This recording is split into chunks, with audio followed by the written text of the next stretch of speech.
Hello, welcome to the Cat Doctor Show. I'm your host, Dr. Kim Miller, veterinarian and owner at the Cat Doctor of Monroe.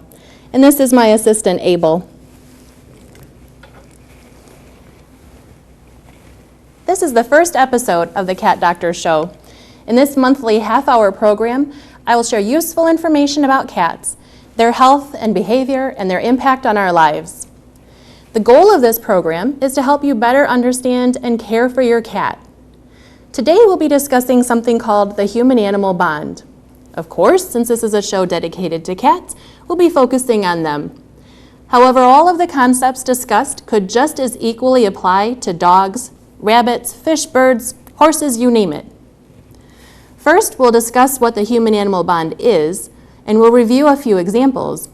Then Mr. Doug Mack will be joining us to relate his professional and personal experiences with cats and their role in our lives. Also, in every episode of the Cat Doctor Show, we'll take a few minutes to answer viewer questions. Finally, I believe strongly in giving cats a second chance. So we'll visit with some cats available for adoption through the local shelter and rescue programs. Well, let's get started.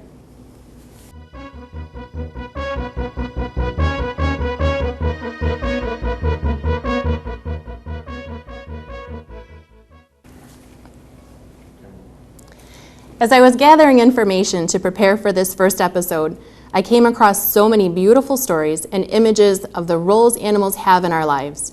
One of the most touching was a new commercial from a car manufacturer that I hadn't seen. It shows the relationship between a young woman and her dog.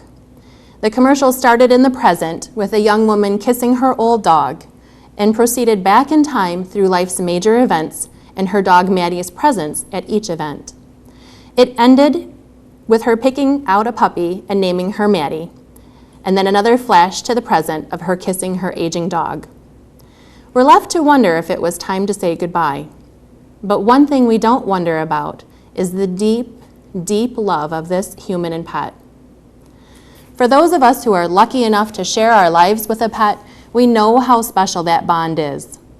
The American Veterinary Medical Association defines the human-animal bond as a mutually beneficial and dynamic relationship between people and animals that's influenced by behaviors considered essential to the health and well-being of both. The bond includes, but is not limited to, emotional, psychological, and physical interactions of people, animals, and the environment. My role as a veterinarian is to maximize the potential of this relationship between people and animals, and specifically to promote the health and well-being of both. I'd like to share a couple of stories that illustrate the importance of the role our cats have in our lives. The first is from a client of mine named Weva and her cat Harley. I saw Harley for an emergency exam because he couldn't pass urine. When I told Weva the severity of Harley's situation, she said, "Do whatever you need to. He was there for me through my cancer, and I have to help him through this." Wow, those words just struck my heart. Fortunately, Harley recovered and is doing wonderfully now. I spoke with Weva about her experience with cancer, and she agreed to share her story for this show. She explained how her cats, including Harley, would sit by her as she suffered the ill effects of chemotherapy, and they comforted her as she rested and recovered. Studies have repeatedly demonstrated the positive effects of animals on ill people. From quicker healing, reduced stress and awareness of pain, increased survival time, there can be no doubt of the benefits of pets. Another client recently shared her story. The client had divorced, and her young daughter was distressed by this major event. The daughter would not visit with a therapist despite her mother's urging. But the mother would often hear the daughter talking to the cat about her fears and frustrations. When the mother spoke with her therapist, she was told this was a great way for her daughter to work through her emotions. So whether it's just the warm feeling in your heart when your cat greets you at the door, or cuddles with you while watching TV, or maybe when it listens to your frustrations or sadness after a rough day, our cats clearly enrich our lives. We are better people for knowing them, loving them, and being loved by them. Coming up next, we'll talk with Doug Mack about the impact his cats have had in his life. Please stay with us as we take a quick break.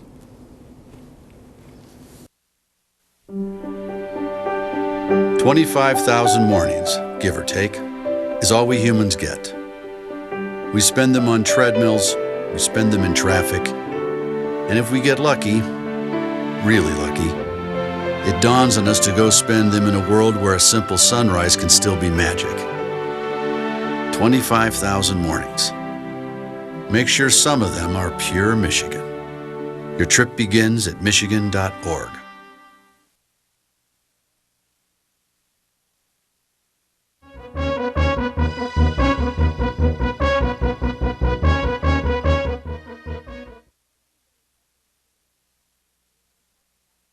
Doug Mack.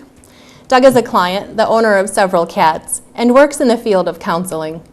Doug has a master's degree in clinical psychology from Central Michigan. Welcome, Doug. Thank you for joining me. No, thank you for having me. Thank you. Absolutely. I always enjoy talking with you because you're full of interesting stories and quibits and everything else, and so I thought you'd be a great guest to go over and visit with us on our human-animal bond discussion. And you have a great relationship with your cats, too. So let's start a little bit about, could you explain to us a little bit about what you do for a living? Well, I'm the Employee Assistance Program person for a number of Ford plants here in southeast Michigan.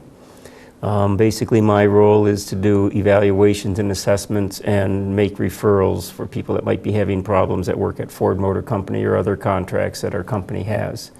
So I'm basically in a caretaking position in terms of my role as far as employment and the animals that I have at my house. Okay. So I guess I don't divide my personal life from my professional life. Right. It sort of is merged together. Right. Now, how long have you been doing that?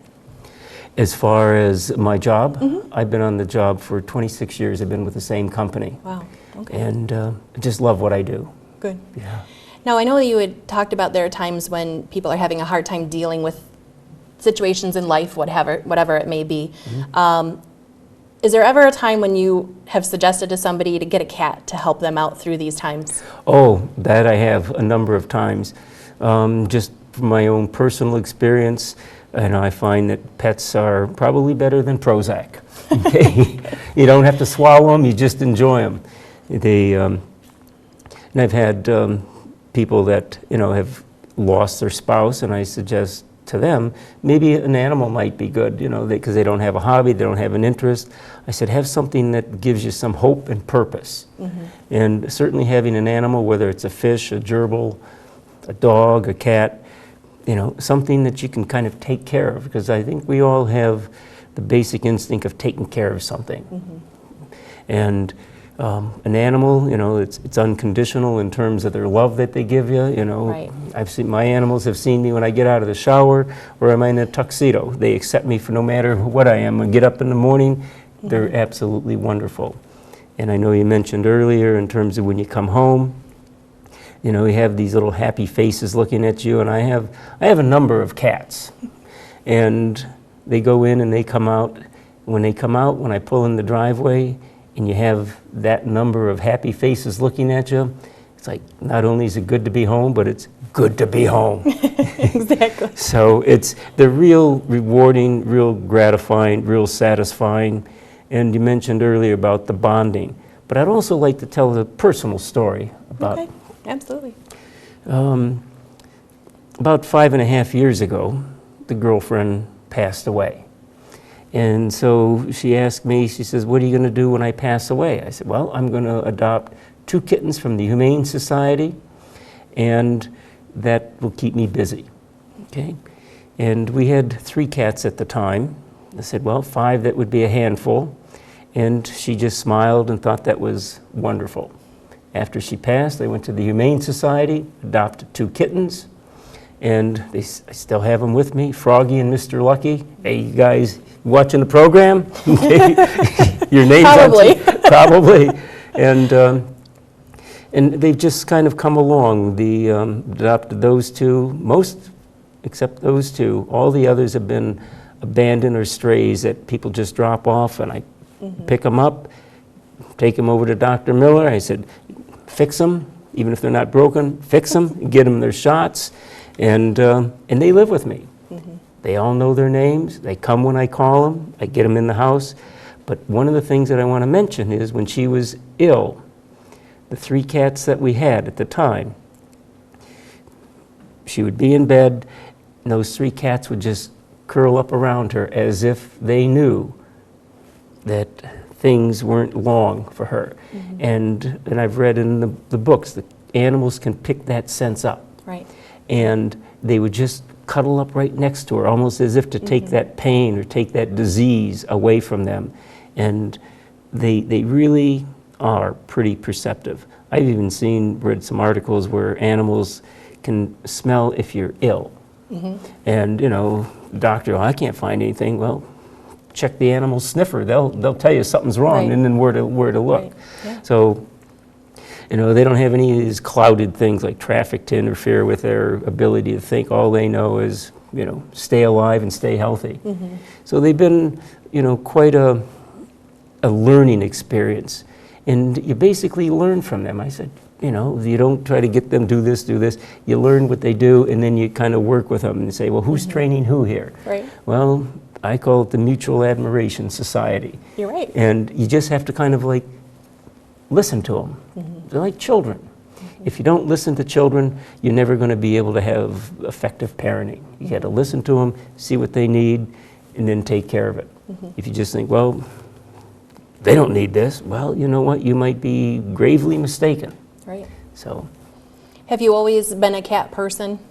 pretty much. I can go probably 74, probably. And even when I was a kid, we had cats, but they were just animals that we had around, but didn't really get attached to them until like later on. And because before it was just like, well, you have this preconceived notion of what cats are. Well, boy, was I wrong. Was I wrong, you know? Exactly. You know, I some clients that I'll see, they say, well, you have cats, aren't you afraid of them? I said, no, they're not afraid of them. You know, they're harmless. You introduce yourself, you're friendly to them, and they'll be friendly to you too. It's just, it's that mutual admiration. And one of the things that I've learned is that cats are reflections of their owners. You know, if you got cranky owners, you're probably going to have a cranky and a distant cat. That they reflect the family. I'm a firm believer of that. You know, my cats are calm. They come when I call them. They're obedient. And I said, well, they're just like you. Well, that's what you teach them. you got to teach them that. They don't come pre-programmed. They know about litter box, and they know how to eat and drink water. The rest, you just have to kind of figure out what their likes and dislikes are and get along with them. And it's absolutely wonderful. When you make that connection with that cat or that animal, you think you're in their world. And it's, oh, geez, then you just have to remember to find your way back out to engage in society and other people. But it's, I just love it. And, you know, they come when I call them. They're in the house. They're great company. Some of them talk to me. I don't know what they're saying because I don't know, they're talking, I don't know, Cantonese or something. And I talk back to them, and they answer, and they probably say, well, he's speaking American or something. But you get that dialogue, and it's like, whoa. And you don't know what they're saying, but I have a sister who had twins. When those twins were children, you didn't know what they were saying. And they'd laugh like crazy. I'd say to my sister, what are they saying? I don't know, but they seem to understand. You know, they grew up together. They're in the womb together. They have a communication system. And you can get that way with the animals too. But you just have to spend the time. You know, just like with children, you got to spend time with them if you're going to develop a relationship and a bond. And then you learn about them. You learn what they can do and what they can't do, and you work with them and just enjoy them. And then they'll enjoy you. And I say it's like washing your hands. One hand washes the other. Yeah, exactly right. And they're a lot of fun. Do you think, could you ever see yourself living without a cat? No. No. Well, my goal is the number of cats that I have, I can't get any more because my goal is to live to be 100. And when I leave this world, I don't want to leave any cats behind because I don't want them to be homeless. So I got to pace myself. So, and of course, we never know when our number's up. So we have to figure out, well, you know, how many cats can you get? Well, I don't know, but you got to stop there. And it's been really quite a nice ride because they don't come all at once. Before they were coming all at once. It's like, gee, there's one, there's one. And now the last one I took in was at Thanksgiving. Turkey. Turkey is her name. Yes. Turkey is her name. Very appropriate name. I said if another one came, I'd name it Gravy. So I had turkey and gravy. That's right. What would you say is the greatest reward that you get from your cats? The greatest reward that I get from my cats is when I come home and they're happy, I'm happy because I made it to work and I made it home. You know, that's basically telling me, God, you made it through another day, you can enjoy us. Yep. So that's just kind of reinforces living a good life, enjoying your life, and making it home, and continuing with your life. So that's every day a reminder to me. I often will look at that as, it's like, well, talk to clients that have alcohol problems. They go to AA meetings. You take it one day at a time. It's just one day at a time. Right. And you take it with the animals, it's one day at a time. And you know what? They don't remember. They don't seem to remember from day to day. They know where the food and litter box is, but they just you remind them and you play with them. You talk to them. You pamper them. You take them to the vet. You know, they don't seem to not like me because I take them to see you, but you know, I think it makes me happy because I know they're healthy. I think they liked it better when I came to see them, though. Yeah, right. Well, that was wonderful because Dr. Miller makes house calls, and when you have more than one cat, it's a whole lot easier. If you ever try to get cats in a herd, it's impossible because one wants to go here, one wants to go there. So if you have quite a few, it's hard to get them all. But You know, there's that old commercial that they had. Remember the cowboys that were herding cats? You know, remember Oh, that yeah, came out yes, a few yes, years yes, ago. yes. That's very appropriate.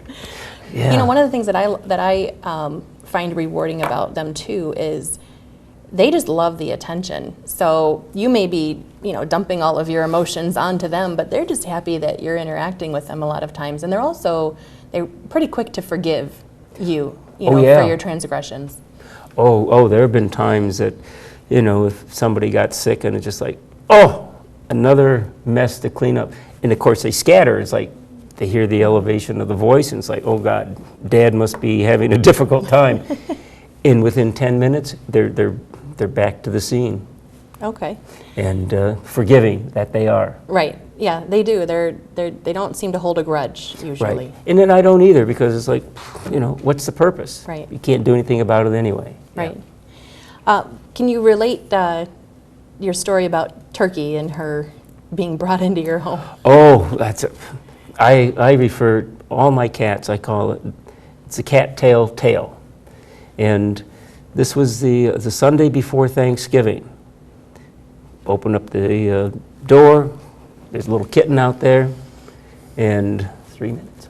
And there's this little kitten. Now, my cats had gone outside the back door, and I said, talk to this little kitten. It meowed, brought the kitten in, and brought it in the living room, and it sat around, and it was just hissing and growling. Its eyes were big and purring. I thought, geez, I don't know. What That's kind a of mixed bag. Yeah, what kind of a cat I've got here? I got all the emotions all at once. So I spent 2.5 hours with that animal upstairs, went down to the litter box, brought her down there, show her where the food was, so on and so forth. She never settled down. I just said, you know what, maybe this is a cat that's not going to work out. Picked up the cat, went outside, put it on the sidewalk, and I said, you go find somebody else that'll put up with your nonsense. And the cat just walked down the sidewalk like it knew exactly what I was saying. 4 days later, Thanksgiving Day, I didn't see this kitten at all. So my cats, they go out, okay, you guys, come on, supper. You know, supper's all the time, you know, whether it's breakfast,